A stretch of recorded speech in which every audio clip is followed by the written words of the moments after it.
Hello મિત્રો, જય શ્રી કૃષ્ણ. આપ સૌનું સ્વાગત કરું છું મારા ચેનલની અંદર. ફરી એક વખત હું તમને કહું છું એ પ્રમાણે કે જે લાસ્ટ યરમાં બી કેનેડાને જે મેન પાવર જોતો હતો એ જ રીતે જો આ વર્ષના બી મેન પાવર જો તો ખાસ તમે અપડેટ આજની જોજો, કારણ કે પીઆર વાળા માટે એમ કહેવાય કે લોટરી લાગી હોય એ રીતની અપડેટ આવી રહી છે.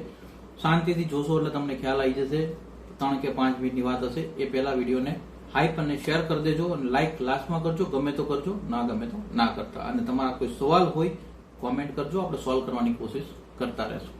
હવે તો કે આપણે આગળ જઈએ, પ્રોવિન્સની અપડેટથી સ્ટાર્ટ કરીએ. સૌથી પહેલા પ્રોવિન્સો, ઘણા બધા પ્રોવિન્સની અપડેટ આવી છે અને એની સાથે જ તે પીઆર વાળાઓ માટે કેનેડાની અપડેટ બી છે. આખા ઓવરઓલ કેનેડા જે આઈઆરસીસી કહેવાય એના તરફથી. તો બધી અપડેટને આજે ફાસ્ટ ટ્રેક તરીકે આપણે લઈએ અને શાંતિથી તમે નોટ ડાઉન કરવું હોય તો નોટ ડાઉન કરતા જજો. સૌથી પહેલા આપણે પ્રોવિન્સ સાથે સ્ટાર્ટ કરીએ છીએ. ન્યૂ બ્રોન્સવિક પ્રોવિન્સની હું તમને અપડેટ આપું. એમ્પ્લોયમેન્ટ ઇન ન્યૂ બ્રોન્સવિક 8 લોકોને સિલેક્શનો મળી ગયા. ન્યૂ બ્રોન્સવિક એક્સપ્રેસ એન્ટ્રી જે સ્ટ્રીમ છે એની અંડરમાં, ન્યૂ બ્રોન્સવિક સ્કિલ વર્કર સ્ટ્રીમની અંડરમાં, New Brunswick experience plus New Brunswick graduates, આ લોકોનો બેનિફિટ મળ્યો એવા 102 લોકો હતા. દરેક પ્રોવિન્સ પોતાની જે કોટા મળેલો છે કોટાનો પ્રોપર યુઝ થાય, કારણ કે હવે આ 8-10 દિવસની અંદર નેક્સ્ટ યર આવી જશે એટલે એમને ન્યૂ કોટા મળશે. આની અંદર જો જોઈએ તો બ્રિટિશ કોલંબિયાને એક્સ્ટ્રા સીટો મળી છે કે જેની અંદર નેક્સ્ટ યરની અંદર એ પોતાના નોમિનેશન વધારી શકે છે. હવે આપણે એ અપડેટ પર જઈએ. સૌથી પહેલા જો આપણે બ્રિટિશ કોલંબિયાની અપડેટ જોઈએ તો 17 નંબર ઓફ ઇન્વિટેશન ઇસ્યુ થયા, જે 115 ના સ્કોર પર જ થઈ ગયા છે.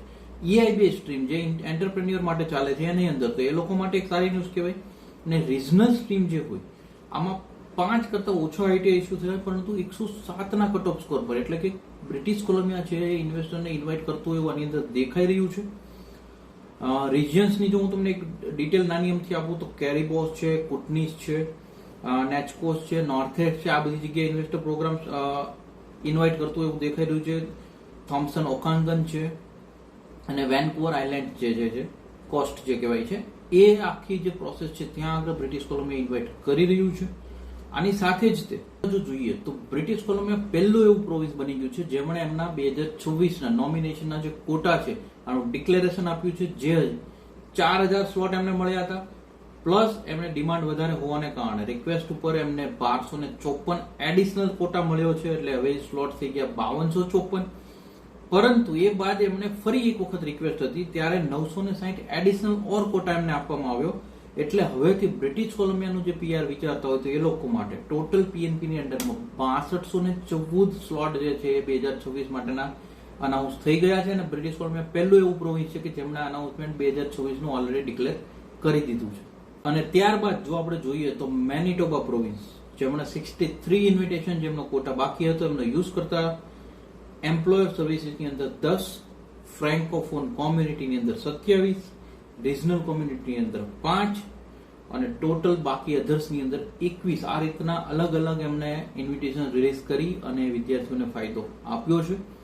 ત્યારબાદ આપણે જો CIC ની મેઇન અપડેટ પર જઈએ, CIC તરફથી તો બહુ જ એક સારી અપડેટ કહેવાય, કારણ કે 399 ના સ્કોર ઉપર સિલેક્શનો આપી દીધા. અને ઘણા ટાઈમથી અમે કદાચ 6-8 મહિના યા વર્ષથી અમે લોકો વિડીયોની અંદર તમને કહી રહ્યા છીએ કે ફ્રેન્કોફોન કોમ્યુનિટીની ડિમાન્ડ દેખાઈ રહી છે. હવે તમે સિમ્પલ તમે પોતે આ ડ્રો પરથી જો 6000 લોકો સિલેક્ટ થયા, 399 નો કટ ઓફ સ્કોર સાહેબ. CEC ક્લાસ બી 515 ને 520 સુધી ચાલે છે. ત્યાં આગળ 100 થી 125 પોઈન્ટ ડાઉન નો બેનિફિટ મળ્યો લોકોને. ઓનલી એક જ એની પાસે ક્વોલિટી ફ્રેન્ચ. હવે હું 399 નો સ્કોર વિથ ફ્રેન્ચ સાથે જો કેલ્ક્યુલેટ કરું ને તો ટેન્ટેટિવલી હું તમને કહું કદાચ એમને આઈએલ્સ ની અંદર 7 યા 8 બેન્ડ જે કહેવાય છે આ નહીં હોય તો બી એમને આ બેનિફિટ મળ્યો કહેવાય. ત્યારબાદ CEC ક્લાસની જો વાત કરીએ, 5000 લોકોને ફાયદો મળ્યો 515 ના કટ ઓફ સ્કોર પર. પીએનપી ની અંદર 399 લોકોને ફાયદો મળ્યો છે 731 ના કટ ઓફ સ્કોર. અને હેલ્થ કેર અને સોશિયલ સર્વિસ જે ડિમાન્ડમાં હોવાને કારણે 1000 આઈટી ઇસ્યુ થયા છે અને 476 ના સ્કોર પર ડિમાન્ડ કેટેગરીને કારણે આ બેનિફિટ એમને મળ્યો છે. જેટલી બી પીઆર ની અપડેટ આવી છે બધા પરથી એક વસ્તુ ખાસ દેખાય છે કે કેનેડાને જે મેન પાવરની જરૂરિયાત છે જો એ પ્રોપર થઈ જશે તો નેક્સ્ટ યરની અંદર બધા વિદ્યાર્થીઓ માટે સારા ન્યૂઝ આવી શકે છે.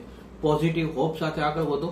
અને અમે અમારી એક સરળ કોશિશ કરી છે, જો હવે તમને સારી લાગી હોય તો એક લાઇક કરી દેજો, મેક્સિમમ લોકોને વિડીયો શેર કરતા રહેજો, કારણ કે સ્પ્રેડ એજ્યુકેશન, સપોર્ટ એજ્યુકેશન, આપણે ઓલવેઝ એજ્યુકેશનને સપોર્ટ કરતા રહીએ. Thank you so much. જય હિન્દ, જય ભારત.